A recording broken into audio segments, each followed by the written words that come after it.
Ces images, elles proviennent de la grotte Chauvet. La grotte Chauvet, c'est une grotte en France où il y a ce qu'on appelle des œuvres pariétales, c'est-à-dire des peintures directement effectuées sur la paroi de la grotte. Encore aujourd'hui, certaines personnes pensent que ces images sont un fake. Pourtant, ils ont fait plus de 200 relevés sur les différentes peintures de la grotte Chauvet. On va aller se faire un petit tour sur le Pinterest pour voir ça un peu mieux. La grotte Chauvet. Alors, bon, déjà, tout est un peu mélangé, hein. C'est-à-dire que ça, c'est pas de la grotte Chauvet. Par contre, ceci, c'est un des panneaux les plus connus, c'est le panneau des lions. Et regarde-moi ça.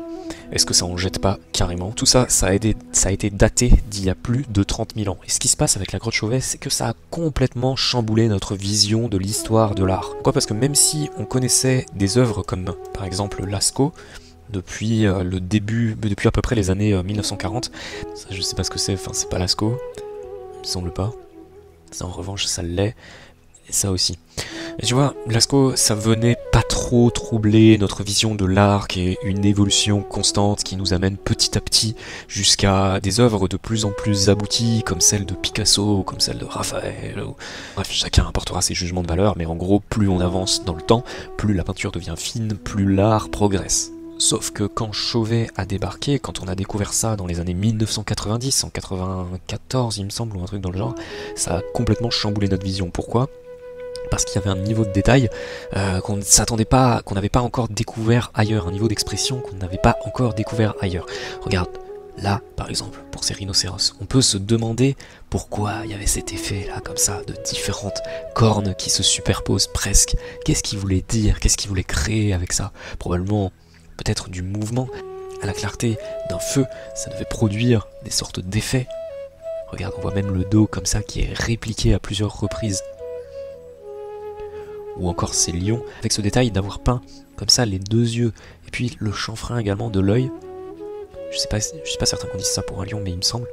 Et puis également des techniques de détourage pour faire ressortir encore plus certains traits. Alors bon, on le voit ici pour la mâchoire, mais c'est pas forcément ce qu'il y a de plus flagrant. On va essayer de trouver une autre photo. On va taper par exemple Chauvet pour chercher les chevaux. Pour les chevaux, on le voit peut-être pas forcément très bien. En fait, c'est pas exactement un détourage. Tu sais, parfois, il y a ce détourage qui consiste à mettre un trait blanc pour faire ressortir davantage les chevaux, pour faire ressortir davantage l'image, comme par exemple, beaucoup de gens font sur les miniatures YouTube. Là, c'est pas exactement ça. Ce qu'ils ont fait, c'est plutôt un détourage avec un outil pour vraiment marquer très nettement la limite du trait. Et comme naturellement, la paroi est assez claire, ça fait encore plus ressortir l'image.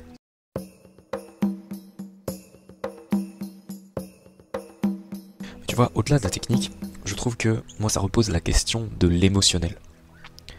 La grotte Chauvet, c'est quelque chose qui rebat les cartes, à mon sens.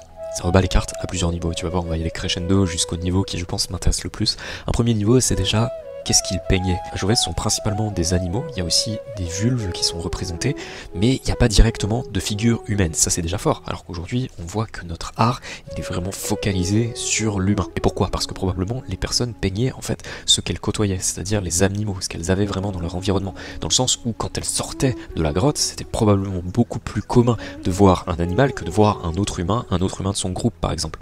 Et puis ensuite, je trouve que ça ouvre la question de l'émotionnel, c'est-à-dire qu'on ne sait pas vraiment ce qu'il faisait avec ses œuvres. On a des suppositions, on voit qu'il s'est passé des choses dans la grotte Chauvet. Par exemple, il y a une très belle conférence, une conférence du Musée de l'Homme que je t'invite à regarder, qui est celle-ci, comment la grotte Chauvet a changé notre regard sur l'art paléolithique. Les gens justement, ils vont parler de ce côté redistribution des cartes, mais aussi un élément que Carol Fritz évoque dans sa conférence, c'est qu'il y a un endroit, un petit goulot comme ça qui mène à ses œuvres, et on voit que la roche a été chauffée, mais alors chauffée à une peinture à une température très haute, sans pour autant qu'il y ait un foyer au sol, ou alors s'il y avait un foyer, peut-être qu'il est encore plus qu'il est enfoui, et qu'aujourd'hui on l'a pas encore fouillé, on n'a pas encore analysé ça, mais qui montre que dans ce goulot, on faisait monter la température à plusieurs centaines de degrés. Alors on peut se demander à quoi est-ce que ça servait, et on peut bien sûr émettre le côté rituel qui devait être associé à cet endroit-là, et peut-être aussi potentiellement à ces peintures. Les recherches qui sont en cours, probablement qu'elles nous renseigneront davantage sur cette question,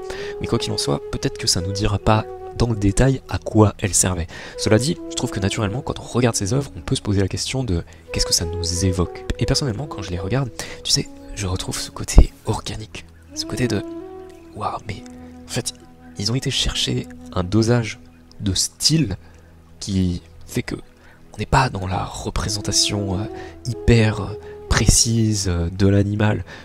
Quand on regarde, on peut légitimement penser que c'est pas ce qu'ils recherchaient. Pourtant, alors que ces personnes côtoyaient ces animaux, quand on voit leur niveau technique aussi, on peut penser qu'elles auraient tout à fait pu le faire, tout à fait pu représenter de manière très très précise ces animaux. D'ailleurs, les personnes qui ont travaillé sur les facsimilés de la grotte disent toujours que le niveau technique, il est très élevé, que c'était des personnes qui savaient ce qu'elles faisaient, qui avaient été initiées, qui probablement pendant plusieurs années avaient répété des gestes et avaient comme ça amélioré leur technique. Mais ce qui questionne, c'est pourquoi alors avoir fait ces choix. Là, la question, elle reste ouverte. Mais je pense qu'ils ont fait leurs agencements pour donner une impression la plus forte possible, pour créer les dessins les plus puissants possibles.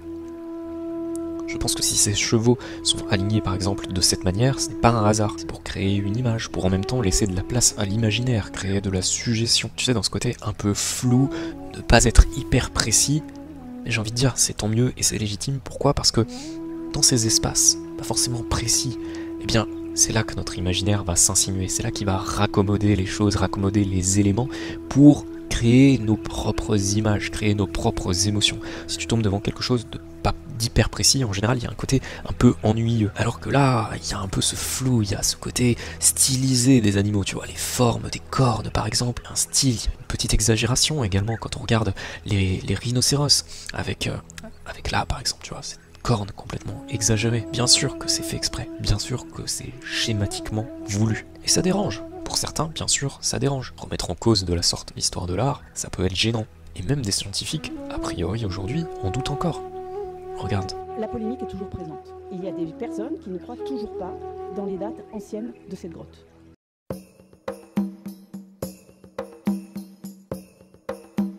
Quelque chose que je trouve top, c'est lorsqu'on regarde ces images, c'est l'espace, la place au silence que ça laisse. Tu sais, on dit parfois que la musique, pour être vraiment dégustée, il faut laisser du silence entre les notes, que c'est le silence qu'il y a de plus important. Bien, en fait, pour les dessins, ces dessins-là, je trouve qu'on laisse aussi une place vraiment intéressante au silence. Bien sûr, il y a l'aspect déjà grotte, tu vois, être dans un grand espace où il y a du volume. Mais en plus, au travers de ce volume, là où on va représenter les dessins, eh bien, on va laisser de l'espace. Regarde ici, tu vois le panneau, le fameux panneau des lions. C'est presque simplement une ligne qui traverse au milieu de l'immense paroi. On n'a pas voulu surcharger, on a laissé comme ça de la place à ce silence pour que se joue la musique, pour qu'on puisse la déguster complètement. Je pense que ce serait encore un tout autre rendu si on avait mis des couleurs qui partent peut-être vers le bas, en haut, où on aurait cherché à vraiment combler l'espace. Si tu regardes simplement, vas-y, on va taper lion, tu vois, sur le Google, sur le Pinterest, pardon, on va taper dessin de lion. Bon, bien sûr, je ne trouve pas les exemples. On va taper peinture de lion. Souvent, c'est comblé, voilà, en couleur, en expression. Là encore, il y a du parti pris, là, même dans des traits comme ça qui ont l'air plus abstraits. Et je pense que ça ne dessert pas forcément notre intention de départ. Parfois, il faut savoir rester minimaliste, il faut savoir se mettre en retrait, se mettre derrière l'objet qu'on a voulu créer pour justement qu'il ait toute son importance. Laisser du silence, autoriser l'immobilité pour que ça prenne tout l'espace, pour que ça prenne toute notre attention. Il suffit de faire cet exercice tout simple, de par exemple prendre une feuille A4 et se dire où est-ce que je veux que l'attention de la personne qui va la regarder se porte. Mais tu remarqueras que pour focaliser l'attention, le minimalisme, c'est un levier énorme, c'est-à-dire que simplement si tu fais un point noir sur cette feuille blanche, ça sera probablement le meilleur levier pour arriver à capter l'attention de la personne. Alors que si tu te dis, là par exemple pour ce lion, j'aimerais que l'attention se porte sur les yeux, ça va peut-être arriver, mais il y aura quand même alentour de la distraction. Ce qui n'est pas forcément un mal, mais il faut quand même être conscient de quelle puissance on a envie de donner à son dessin.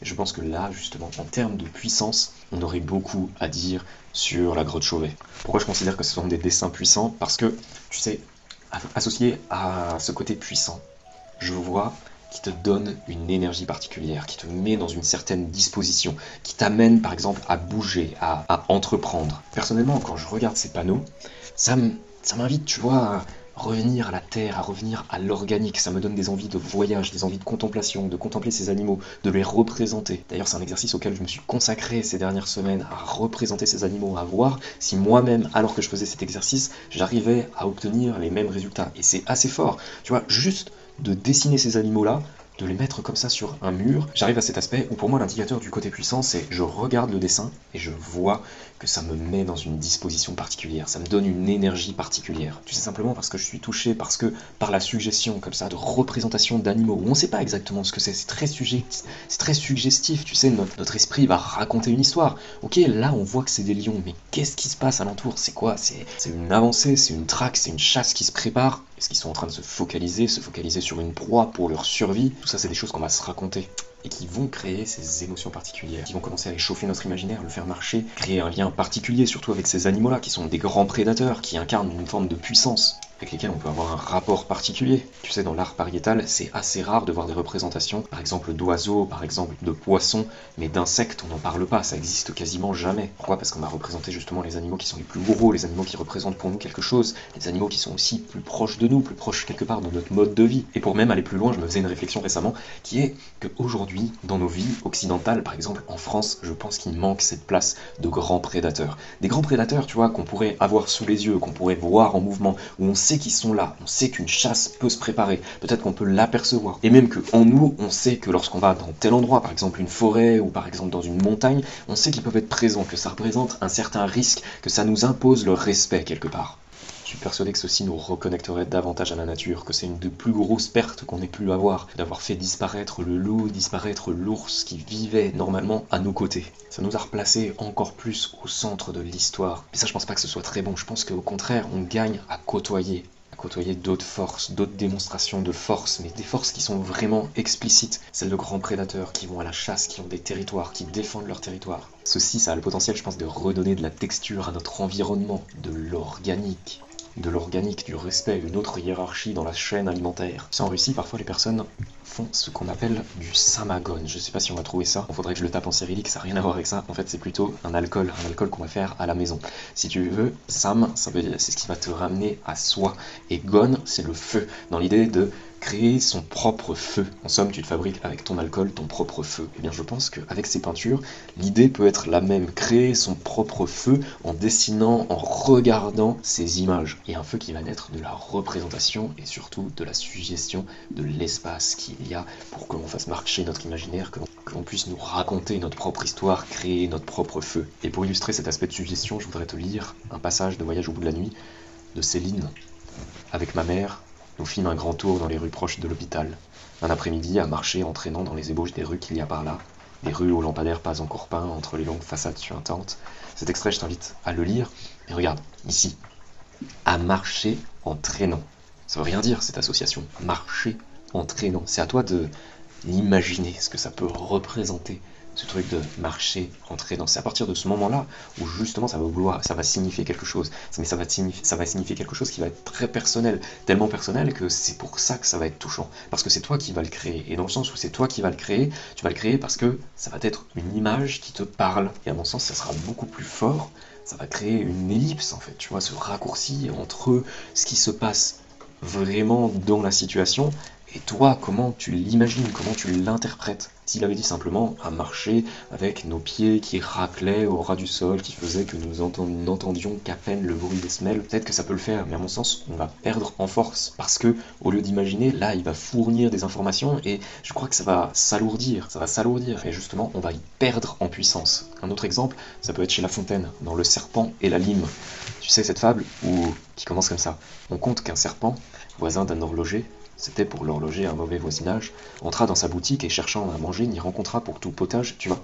C'était pour l'horloger un mauvais voisinage, pas plus. Déjà là, t'as envie de t'imaginer, tu vois. Qu'est-ce qui se passe exactement? C'est quoi? C'est le mec, il est dérangé, il a peur, ça nuit à son prestige d'avoir un serpent à côté de chez lui. Bref, tu te racontes ta petite histoire. Et ça, c'est fort. C'est comme les lions de la grotte Chauvet, c'est on laisse de la place. On accepte de laisser du blanc, de ne pas complètement décrire tout ce qui se passe. L'auteur a été minimaliste, il s'est mis en retrait, il n'a pas voulu faire une démo de description ou je sais pas quoi. Il s'est simplement fait presque copiste d'une réalité, sans trop en donner d'informations, à toi de la construire, à toi de te raconter ta propre histoire, ta propre scène. Et je crois que là, il y a une valeur énorme de la création, juste dans son potentiel à suggérer, à t'offrir cette immense liberté, et c'est cette liberté qui t'amène à voyager.